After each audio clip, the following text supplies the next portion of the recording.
अस्सलाम वालेकुम तलबा, मैं आपकी उस्तानी ब्लूबेल स्कूल सिस्टम से।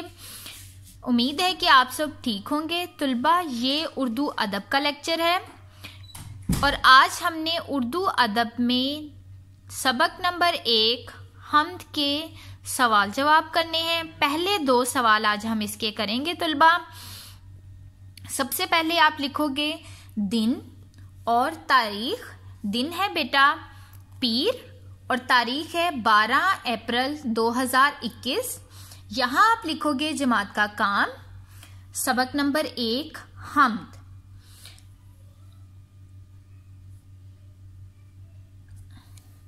सवाल नंबर 1, हम्द किसे कहते हैं? जवाब, ऐसी नज़म जिसमें अल्लाह ताला की तारीफ की जाए उसे हम्द कहते हैं।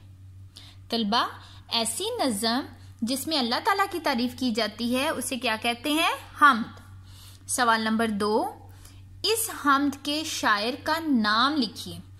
तलबा, जो हम्द हमने जिस हम्द की पढ़ाई की थी उसके शायर का नाम क्या था? इस्माइल मिरठी। तो जवाब हम लिखेंगे इस हम्द के शायर का नाम इस्माइल मिरठी है।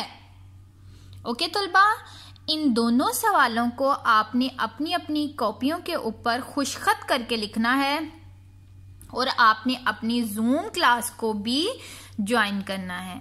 ओके तलबा, अल्लाह हाफिज।